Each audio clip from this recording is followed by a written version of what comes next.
তালেবান সরকারকে আর বাড়তে দেবে না পাকিস্তান, রেড লাইন ঘোষণা।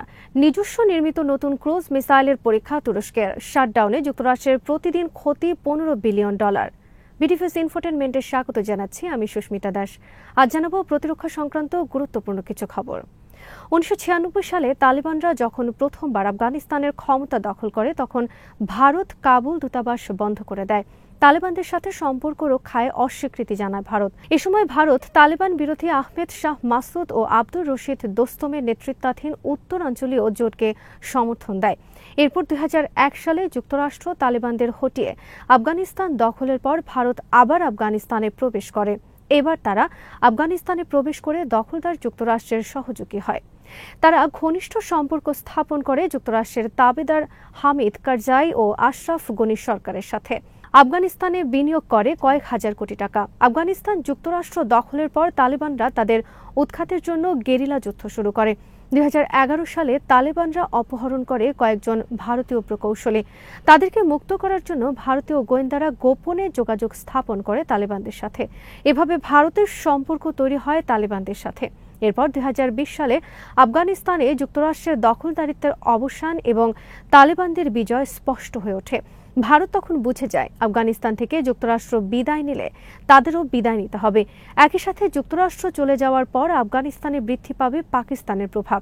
বস্তুত ভারত আফগানিস্তানের তালেবানদেরকে পাকিস্তানের প্রক্সি বাহিনী হিসেবেই মনে করে, কারণ আফগানিস্তানের যে তালেবানরা যুক্তরাষ্ট্রের বিরুদ্ধে 2 দশক ধরে যুদ্ধ করছে, তাদের অধিকাংশ নেতৃবৃন্দ পাকিস্তানের দেওবন্দ আদর্শের মাদ্রাসায় পড়ালেখা করেছে। তারা অনেকেই পাকিস্তানপন্থী। সে কারণে তালেবানদের হাতে ক্ষমতা যাওয়া মানে আফগানিস্তান পাকিস্তানের নিয়ন্ত্রণে চলে যাবে বলে মনে করে ভারত। ভারত তখন পরিকল্পনা করে আফগানিস্তানে পাকিস্তানের প্রভাব কিভাবে খর্ব করা যায় সে বিষয়ে। এজন্য ভারতীয় গোয়েন্দা কর্মকর্তারা যোগাযোগ করে তালেবানদের যে অংশ পাকিস্তান ও ইরান বিরোধী তাদের সাথে। তালেবানদের সাথে ভারতের এই গোপন যোগাযোগ তখন ফাঁস হয়ে যায় এবং 2021 সালে ভারতীয় পররাষ্ট্র মন্ত্রণালয় এক বিবৃতির মাধ্যমে তালেবানদের সাথে সম্পর্ক স্থাপনের চেষ্টার কথা স্বীকার করে। তবে তালেবানদের সাথে ভারতের এই যোগাযোগ এমন পর্যায়ের ছিল না যাতে যুক্তরাষ্ট্র আফগানিস্তান থেকে বিদায়ের পর তারা সেখানে অবস্থান করতে পারে। 2021 সালের অগাস্টে তালেবানরা কাবুল দখল করে এবং বিদায় নেয় যুক্তরাষ্ট্র। একই সাথে বিদায় নেয় ভারত। যুক্তরাষ্ট্র ও ভারতের বিদায়ের পর আফগানিস্তানের প্রভাব বৃদ্ধি পায় পাকিস্তান, চীন ও রাশিয়ার। এ অবস্থায় যুক্তরাষ্ট্র ও ভারত ভূ রাজনৈতিক কারণে আবার আফগানিস্তানের সাথে সম্পর্ক স্থাপনের চেষ্টা করে। ভারত পাকিস্তানের কাছে অনুরোধ জানায় তারা আফগানিস্তানকে মানবিক সহায়তা পাঠাতে চায় পাকিস্তানের মধ্য দিয়ে। পাকিস্তান তাতে সম্মতি দেয়। এভাবে ভারত আবার প্রবেশ করে আফগানিস্তানে। একই সাথে তারা গোপনে যোগাযোগ স্থাপন করে তালেবানদের সাথে। এক পর্যায়ে ভারতের পররাষ্ট্র মন্ত্রণালয়ের উচ্চ পদস্থ কয়েকজন কর্মকর্তা কাবুল সফর করে বৈঠক করেন তালেবান পররাষ্ট্রমন্ত্রী আমির খান মুত্তাকির সাথে। এর ধারাবাহিকতায় গত 9 অক্টোবর 6 দিনের ভারত সফরে যান আমির খান মুত্তাকি। আফগানিস্তানের তালেবান সরকার অত্যন্ত কট্টর ধর্মীয় ও শরিয়া ভিত্তিক সরকার। তারা এতই কট্টর যে 2022 সাল থেকে দেশটিতে নারীদের জন্য শিক্ষা সম্পূর্ণ নিষিদ্ধ। অভিভাবক ছাড়া নারীরা একা ঘরের বাইরেও বের হতে পারে না। একমাত্র রাশিয়া ছাড়া অন্য কোনো দেশ তালেবান সরকারকে স্বীকৃতি দেয়নি। অনেক দেশে তালেবানরা এখনও জঙ্গি সংগঠন হিসেবে তালিকাভুক্ত। অতীতে তাদের সাথে সম্পর্ক ছিল আল কায়দার। ভারত অতীতে তালেবানদের ঘোর বিরোধী ছিল, কিন্তু বর্তমানে সেই তালেবানদের সাথে ভারতের ঘনিষ্ঠতা নিয়ে নানা ধরনের আলোচনা সমালোচনা চলছে। আফগানিস্তান, পাকিস্তান ও ইরানে বেল্ট অ্যান্ড রোড ইনিশিয়েটিভ প্রকল্পের মাধ্যমে ভারতকে স্থলভাগে পুরোপুরি ঘিরে ফেলেছে চীন। এ কারণে ভারতের বিরুদ্ধে পাকিস্তানও একটি শক্তিশালী দেশ হিসেবে আবির্ভূত হয়েছে। এ অবস্থায় ভারতের লক্ষ্য আফগানিস্তানে পাকিস্তানের প্রভাব খর্ব করা। এজন্য ভারত আফগানিস্তান ও পাকিস্তানের মধ্যে বিরোধ সৃষ্টির কৌশল গ্রহণ করেছে। পাকিস্তান আর্মি ও সরকারের পক্ষ থেকে স্পষ্টভাবে অভিযোগ করা হয়েছে, পাকিস্তানের বিরুদ্ধে আফগানিস্তান থেকে সীমান্ত হামলায় মদদ দিচ্ছে ভারত, আর ভারতকে এই নাশকতায় সহায়তা করছে তালেবান সরকার। পাকিস্তান বিরোধী ফিতনা আল খারিজ, ফিতনা আল হিন্দুস্তানি সহ বিভিন্ন সন্ত্রাসী গোষ্ঠী বর্তমানে আফগানিস্তানে আশ্রয় নিয়েছে। আফগানিস্তানের বিভিন্ন সীমান্তে তারা ঘাঁটি গড়েছে। তালেবান সরকার এবং ভারত তাদেরকে সব ধরনের সহায়তা করছে পাকিস্তানের বিরুদ্ধে হামলা করার জন্য। এ প্রেক্ষিতে চীন উদ্যোগ নেয় পাকিস্তান ও আফগানিস্তানের মধ্যে তিক্ততা অবসানের। চীনের উদ্যোগে গত এপ্রিল, মে এবং অগাস্ট মাসে তালেবান পররাষ্ট্রমন্ত্রীর সাথে বৈঠকে বসেন পাকিস্তান পররাষ্ট্রমন্ত্রী ইসহাক দার। এই অবস্থায় ভারত মরিয়া হয়ে চেষ্টা করে আফগানিস্তানের সাথে ঘনিষ্ঠতা বৃদ্ধি এবং পাকিস্তান তালেবান সরকারের মধ্যে দূরত্ব সৃষ্টির।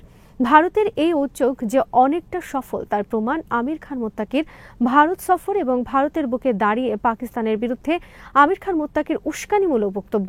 তাছাড়া তালেবান সরকার জম্মু কাশ্মীরকে ভারতের অংশ হিসেবে স্বীকৃতি দিয়েছে। বিশ্লেষকদের মতে পাকিস্তান আফগানিস্তান সাম্প্রতিক সীমান্ত সংঘাতের মূলে রয়েছে ভারতের ষড়যন্ত্র। তালেবান সরকারের এই অবস্থানকে কঠোরভাবে নিয়েছে পাকিস্তান। তালেবান সরকারের এই অবস্থানকে রেড লাইন হিসেবে আখ্যায়িত করে পাকিস্তান বলেছে তাদেরকে আর বাড়তে দেওয়া হবে না। এরপরই 15 অক্টোবর বুধবার পাকিস্তান প্রিসিশন গাইডেড মিসাইলের সাহায্যে বোমা হামলা চালিয়েছে আফগানিস্তানের রাজধানী কাবুল এবং অপর গুরুত্বপূর্ণ শহর কান্দাহারে। পাকিস্তানের দাবি, পাকিস্তান বিরোধী সন্ত্রাসীদের ঘাঁটি লক্ষ্য করে চালানো হয়েছে এই হামলা। হামলার পরপরই তালেবান সরকার যুদ্ধবিরতির প্রস্তাব দেয় পাকিস্তানকে।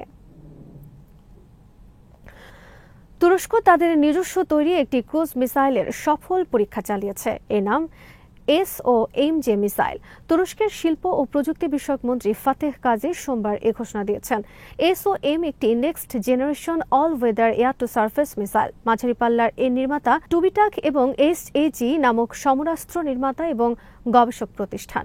মিসাইলটি শত্রুপক্ষের রাডার এবং এয়ার ডিফেন্স সিস্টেম ফাঁকি দিয়ে অতি নিচু দিয়ে উঠতে সক্ষম।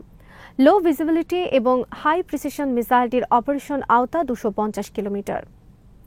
শাটডাউনের কারণে যুক্তরাষ্ট্রের প্রতিদিন ক্ষতি হচ্ছে $15 বিলিয়ন।